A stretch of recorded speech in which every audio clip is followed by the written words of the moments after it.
I'm gonna do my best to not tangent on you folks and tell you the facts first, and then we'll try our best to go from there. So for those that don't know, we're talking about Mega Man 2 here on the screen. That's the sequel. The reason why more people know about this, we're going to describe right now. So the first Mega Man game, actually called Rockman, released in 1987. It was not successful enough to justify the immediate development of a sequel. And according to Roy Ozaki, director Akira Kitamura had wanted to make a sequel to Mega Man, but producer Fujiwara was totally against it. And so then Kitamura then went to Capcom vice president to get permission to make the game. So Capcom was like, okay, we're going to allow this to happen, but you're going to have to also concurrently work on the other projects we already have mapped out for you.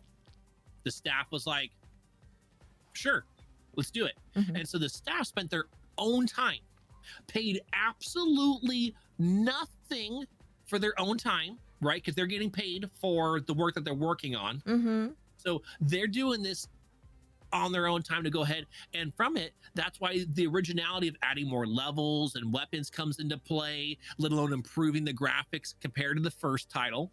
The project supervisor of the first Mega Man invited Inafune, if I'm pronouncing that correctly, to the sequel's development crew. And the reason why is Inafune was working on a separate game at the time. And on that previous game, had worked as an artist and character designer, but became more involved in the production process of the sequel. Working on Mega Man 2 marked my second year at this, and I even got a mentor, a new kid, which opened up a whole new world of stress for that individual.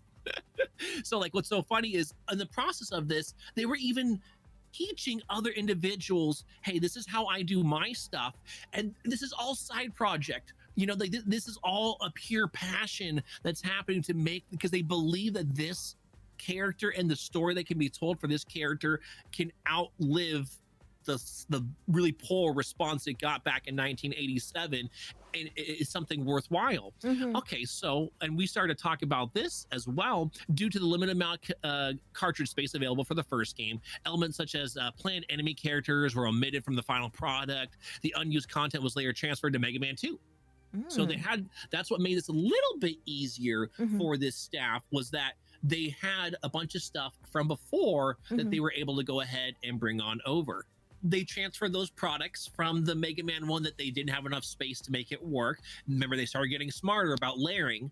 That in Mega Man 2, the team was limited by the graphical capabilities of the console. Plain and simple. The NES, compared to so many other systems that were its competitors at that time, the NES was so small-minded as far as space on these cartridges that you could do.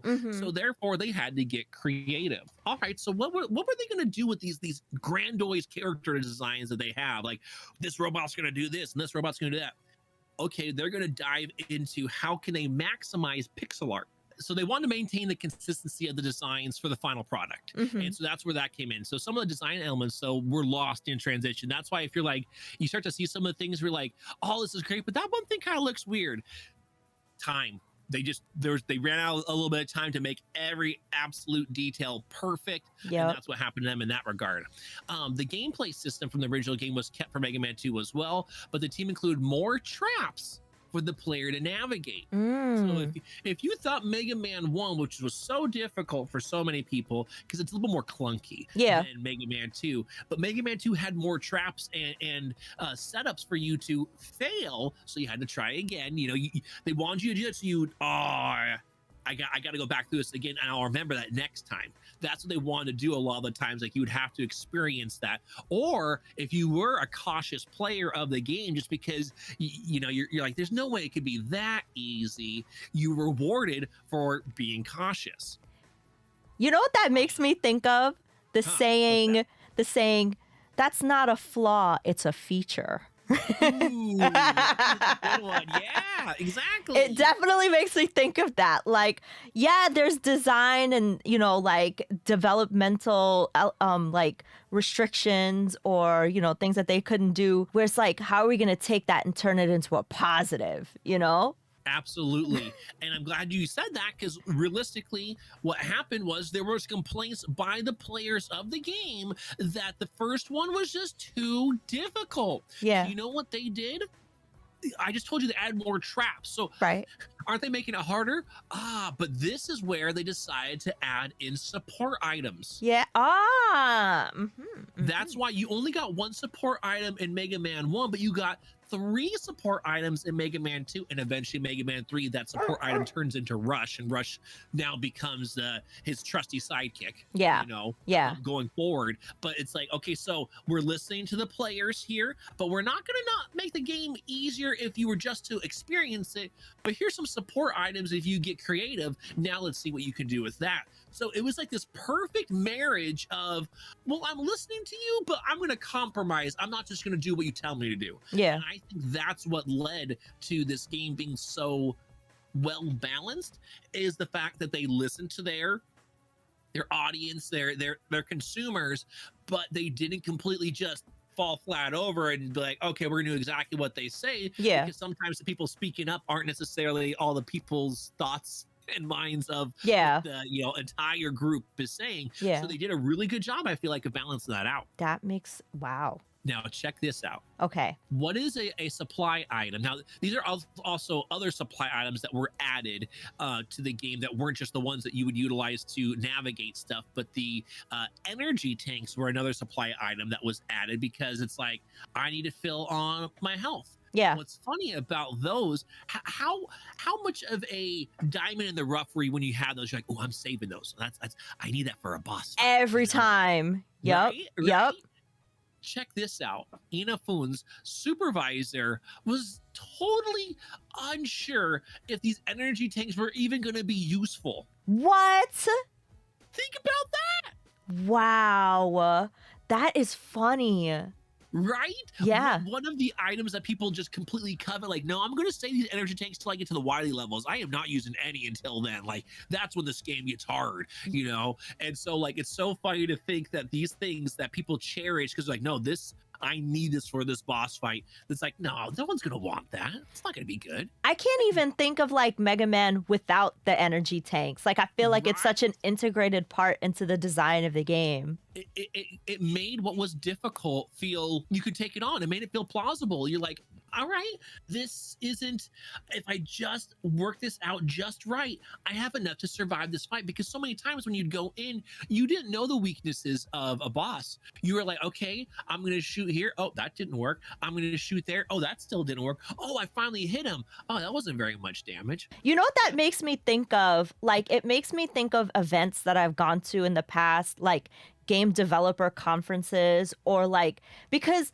you don't really realize until you break down how a game is made, how much element of like gameplay, think about like board games or strategic puzzles, or like, you know, like puzzles that we actually do in the physical world, have a bearing on, you know, like how games are developed. And the reason why I bring that up is because when you think about like something like the energy tank, like you said, like, yes, I don't know if we're going to need that. Like somebody thinking that's designing the game, I don't know if we're thinking going to need that. But then somebody play testing the game and then finding out, is this fun or is this difficult, is not going to realize that until they're put in that situation. And that's where game design really becomes a science, because it's like, you have to learn and do and experiment and play before you can realize, like, what is it that this game needs or what is it that this game lacks. So I think of like, if I didn't have energy tanks and I couldn't like heal up all the way, this game would feel impossible and not fun. Correct. There's so many individuals, even including myself as a kid, right, where I'd be like, I don't want to keep playing. But those energy tanks are like, okay, I've got another chance here. Like, it feels like I was able to have multiple lives against the same boss without losing any of the progress in this boss fight. You could obviously use it elsewhere, but eventually a lot of us started to learn, like, no, I can get health in the level. I'm going to wait till the boss fight, and that's where I'm going to finally use these coveted items. Yeah, like that's a part of your strategy. For me, I always hold on to, whenever I play an RPG, I never cast magic until we're getting up to the boss. I never use like life-saving items until I'm getting up to the boss. Like, I feel like that's like, as gamers, like, it's like things that make sense in our world of logic, but like, you really think about it if you just like, okay, well, why am I not using my magic until like it's there for me to use? Why am I thinking this way? we felt like that before, where it's like, okay, you learn from your past mistakes. You started using stuff too soon because you thought it was difficult at that point in time, but you were just new to it. Now you actually got to a difficult part in the game and you're like, you don't have any of your extra rescue items. You're like, this is impossible now. Exactly. Like Boz saying in the chat, like, that's the strat. This would make it easier, but I might need it later. Or what if I like die in an unexpected place? And it's like, I might like, I feel like that's a part of the reason why I like Horde so much. Cause it's like, oh, I don't know. I might play this game later. I might need this later. Oh, big time. Anytime a potion, for example, had like the word mega or super in front of it, I'm like, nope. We're saving that for the end of the game. Exactly. Boss. There's no way I need that before then. Exactly. Okay, wait. The Renaissance says, I think being a gamer means being a fatalist because games have something up their sleeve just around the corner that will wreck you so you can serve yourself. And I think that E-Tank thing is like the perfect example of that. Yes, it is. I totally agree. Absolutely. Great input right there. Yeah. Oh man. Okay, that's awesome. Yeah, is there anything else about the developer story? Goodness. There is still so much more, surprisingly. Yeah, let's hear it. I can say not so much more, but there is more. So with that, we talked earlier about the fact that one of the bosses specifically was thanks to the fact that there was 8,370 boss submissions for the game. Now, the first game, Mega Man 1, had no fan influence because there was, they didn't even know the game was going to exist. It was new, right? Yep. Until it was coming out and like, hey, here it is. Here's something new.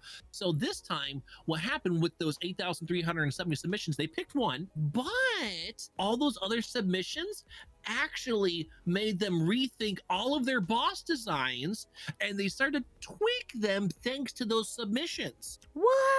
So the fans had a massive impact on Mega Man 2's boss designs, period. What? So even if yours was not the one of you out there that's listening, you're like, I know, I turned that thing in. I'm pretty sure I did that. I made. Yeah. They probably took your idea and they're like, yeah, you know what? We'll give him fins for Bubble Man. That sounds about right because he's underwater. Why wouldn't an underwater robot have fins? I would imagine they probably incorporated some of that stuff in the enemies and stuff too, because they had all those ideas. Like, how nice is that? You have a team of 5-10 people, right? Because if you're talking about their bosses and things of that nature, we'll add them to that because they have to say yay and nay on some of the parts of the project. When you have over 8,000 ideas coming to your doorstep, that's got to inspire you. Absolutely. You know what that just made me think of? What if it was like somebody took that idea, like Twitch designs a video game? Oh my God. I wonder what that would be like, like that would be interesting. that's like designs I'm sure you can't show on stream, but like, overall, I think that would be pretty darn cool. Yeah. And that's how Nacho Man was born. Oh man, that's funny. That's funny. Okay, yeah. Cool. Now, here's something that's different. So some of you notice a shift in the animation style from the first one to the second one.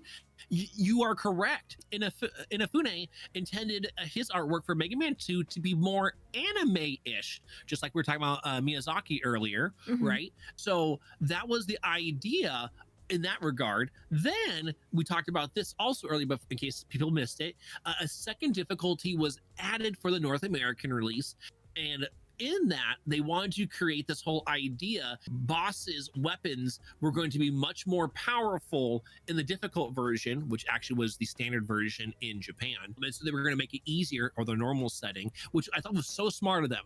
Mhm. They made sure to call it normal and difficult, not easy and normal. Right. Yeah. That's I feel totally that was psychologically difficult. I mean, different. yes. I feel that made a massive impact in people feeling like I did it. I Yeah. beat the game. Yeah. This is the normal setting. I beat it. Yeah. Yep. Because how Don't you wanna many replay people the will game? tell you if you played the game on easy, like you didn't play the You actual play the real game? game, right? Yeah. Oh, that's so I hate painful. that. Oh, literally the only time I feel like that, because some games will intentionally only let you go like a level or 2 levels into the game if you played on easy. Yeah. Right? And so you have to go to the next setting to get like the full game. Yeah. That's the only time I would say, just because you didn't get experience the whole game. You Right. know? Right. That's, and in so many games like Mega Man, none of that is applied. It's just boss's health is different. Yeah. Enemy's health is different. Otherwise, every other aspect of the game is exactly the same. Yep. Yep. So yeah, no, I totally agree with you. I hate it when people do the gatekeep. In December 2012, at that point in time, they considered Mega Man 2 to be the 6th best game ever released on the entire Nintendo platform. What? That's Wow. what they felt like at that point 10 years ago, was that Mega Man 2 was their 6th best ever released game on any of the Nintendo platforms that they had currently at that point in time. Well, I mean, sub 10, I'll take it. That's awesome. Yeah, right. No, that's really cool. I mean, like I said, out of all the Mega Mans I've played, I mean, it's only been 3, but I'm working on playing more. I really love this one, so I could totally see why they would say that. I'm gonna have to find to see if I have that issue of Nintendo Power, because that would be really cool to go and look at. Those things are like little time Yeah. capsules. They're awesome. Absolutely. And that's why I wish I had, because just what you just said, the whole time capsule aspect of it, because really they were what I loved about the Nintendo Power aspect was that it was marketing to you, but it just felt like a magazine about video games. Yeah. Yeah. The way they laid it out, it felt so easy. I remember as a kid going into my, the tween years, into the teenage years and stuff like that, it never ever felt like I was being sold to. Yeah. Yeah. I just felt like I was consuming a game, and it was really darn cool. Like, yeah, I want to play this game. You showed me a couple of levels, like some of these really cool bosses and stuff. I gotta play this game. I don't know anything else about it. Yep. I have no clue what's gonna play well. You learn by eventually experiencing it. But yeah, it made a massive impact on a lot of decisions I made, because again, they found a way to make it not feel like I was being sold to the entire time while reading it. Yeah. Yeah, especially like the fan submissions with the envelope art and like, I did that. like the you submitted one? Oh, That's awesome. it was, I remember I was heartbroken because there was this one that I had done that I felt like it was my best art, but if you had to make sure, if you were doing the artwork, you had to put your address on the back, Mm-hmm. because Mm-hmm. legally they cannot show minors' Oh. on the thing. So I'm like, no. So eventually I got some praise later on, and eventually one of them got picked or whatever. But like one of my things, I just remember like, I felt like I did so good and things like that. Oh. Wow. Or I remember getting that letter from them saying, sorry, we really like your submission. We wanted to put it on our thing, but we couldn't because of this. So next time you turn it in, make sure to put I'm like, See, that's wow. See, I didn't even learn that. That's cool, man. That's really cool. And it's cool that they really liked yours and they wrote you back. That's cool.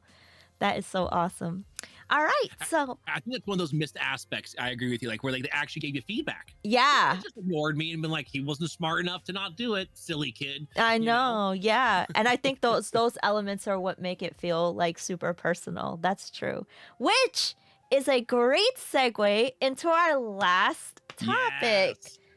All right, let's do this thing. Our personal story of why we chose each game. So why did I choose Wizards and Warriors? You know what? Yeah, tell us.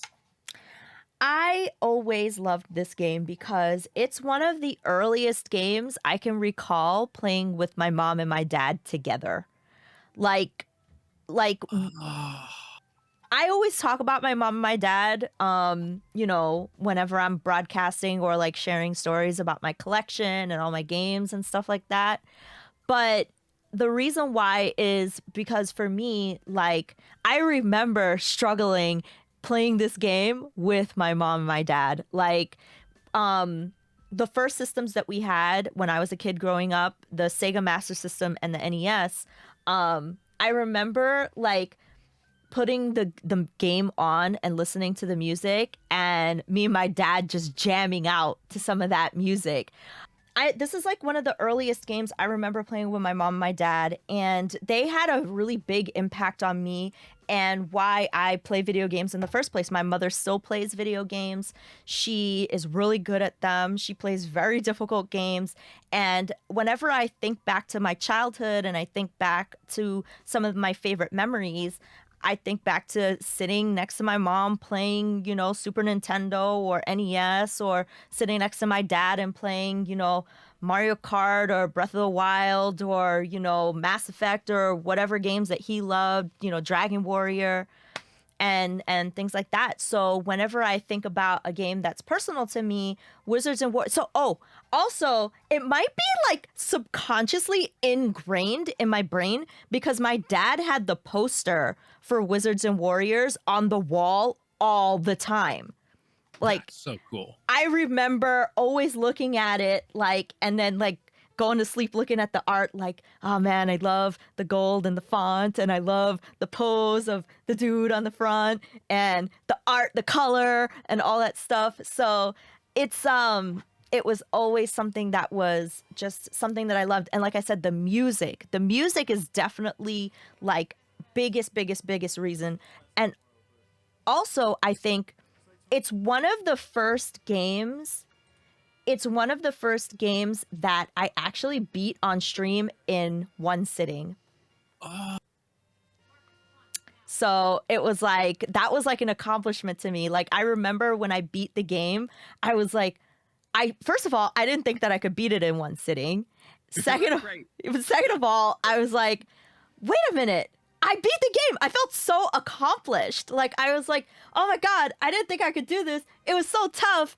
And now I actually did it, and I got to share it with people. And I really also love, I also really love the colors in this, like the purple key, the blue, the red. Like, I just always loved collecting the potions and the way that the controls felt. So I don't know. I just wanted to share my enthusiasm about this game with all of you, and that's why I picked this one. I'm so glad that you chose this. Again, even though it wasn't one that I chose as my favorite, like, this was one of my mother's favorite titles. Now, my father would get too mad at this game. Because get knocked down after climbing up, he would definitely be like, I'm not gonna play this game. My mom was, you know, she's like, no, I'm convinced I can beat this thing. Here we go. And so I think I got a lot of my drive from wanting to overcome hard games, or what seemed hard at least, thanks to her. So hearing you talk about those kind of things, and that, you know, your mom still does even harder games, right? That is just, that's so cool to me, because like, that's what resonates with me about this game as well. Yeah. You know, like, it's something that I feel like that you could really take like for granted as a kid, but then when you really think back on it, you know, as an adult, and maybe you don't have so many of those moments as much anymore, and you kind of look back at it with like nostalgia or feels, you're like, man, I really like appreciate those moments now, you know? So that's yeah, that's why I always think about, like, whenever I see Wizards and Warriors, it's not just, oh, this is a fun game, oh, I really love the music, but also, oh, I got to play this with my mom and my dad, and we have a lot of really good memories with it. So you were talking about the color palette, so I want to ask you a question in regards to your personal story about this. Yeah. So the color palette in this game, I feel like a lot of your brand also uses a lot of these colors. Is that fair to say? Yeah, that is a totally valid 100%. 100%. Maybe that is a big part of why, like, subconsciously some of the colors that I use are the way that they are, because like the blue, the pink, the purple are all over this game, and that is a lot of what I use. It's very true. It's like, it looks great on this game, you know what I mean? especially back then. It's so hard for anyone who, maybe their first system was something like the GameCube, which nowadays is still considered retro. Yeah. Right. Yeah. But that graphic interface was so massive compared to something like this. Yeah. You know what I mean? But this was brilliant back then, like Yeah. absolutely brilliant. Yeah. So it's really cool to hear that nowadays in the 2020s, this color scheme still has a place, and you've been able to continue that and to bring more people into the space and see how cool games like this are. Yeah, absolutely. And that's why I'm so glad that I got to share that, especially share this win with everybody, because yeah, this game was like always something really awesome for me. So yeah. But enough about me. I want to know why you picked Mega Man. Okay, so Mega Man, the reason why I chose Mega Man, it comes back to something pretty much what you were talking about also earlier, which was the idea of the music. So I absolutely love, like, that's my biggest thing for a game resonating with me, besides a experience with like a friend or a family member, was, can I just leave the game on? Because back then, how often did we leave these games on for hours and hours and hours? The console's getting so hot, we probably shouldn't have left it on for that long, but we still did it because, no, I'm not turning that off because there's no way to save in that game. No, it's not Zelda where I can just save and quit. Yep. I have to beat it in one sitting. That the music, you could just keep listening and listening to the music, and so Mega Man 2 really hit that for me, just like a lot of RPG titles similarly do the same thing. And when it comes to Mega Man 2, one of my big aspects of it was that I knew that I loved platformer games, but I didn't realize how many of my non-RPG titles are all platformers. Mm-hmm. For when it comes to my favorite games, and the Mega Man series was one of those ones that, as a kid, because I'm competitive, I'm not gonna lie about that, folks. I'm definitely a competitive kind of person. That speedrunning aspect comes into play for it, but I always like knowing I could beat those games, and then hear a friend or a classmate in school say, man, I couldn't even beat the first couple levels of Mega Man. And I'll be like, ooh, well, let me tell you. And those kind of things really, as a kid, just felt like big wins, because I was, when I grew up, I was super, super tall at a young age, very, uncoordinated because of getting so tall at a young age. And because of that aspect, I felt very nerd-like, very, very, very, like a weirdo. And that, a lot of times when it came to things like video games, there was the people who were super gun-ho, or there was the other people, like pitchforks, like, why do you like video games? Are you a nerd?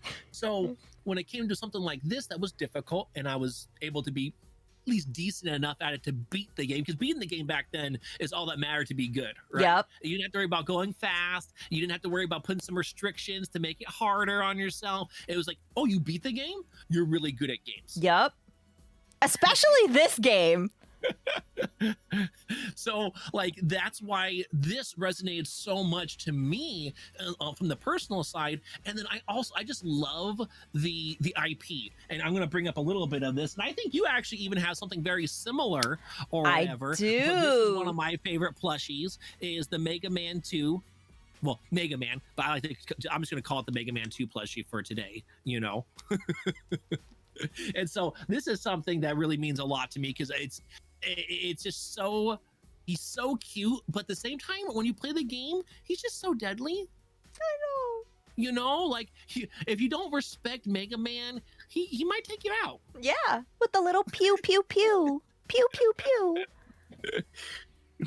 Don't worry, Mega Man doesn't have jaundice only because he's an android. More like mega cute. Mega cute. That's a good one. I like that. I got lucky this year for Christmas, and I had some friends find some really cool Mega Man action figures, because I used to collect a lot of Mega Man stuff back in the day. And again, there was that phase in high school and whatnot where you started to get rid of stuff because you're not supposed to be a hoarder and things of that nature. So I got this Dr. Wily. That is awesome. So let me showcase these. And I got these from Spazzy McGee. So Spazzy McGee's out there listening or listens on the VOD later. Thank you so much. That is so cool. I love that figure. I really love that. I didn't, and that's the thing. Like when I was a kid, like finding stuff like this was like finding gold because it was hard to find licensed merchandise. That is. Here's another one. So this is Mega Man when he has the Thunder Beam. So that's why his colors are different. Ah, that is so cool. Son Goku said, "Did you watch the Mega Man anime?"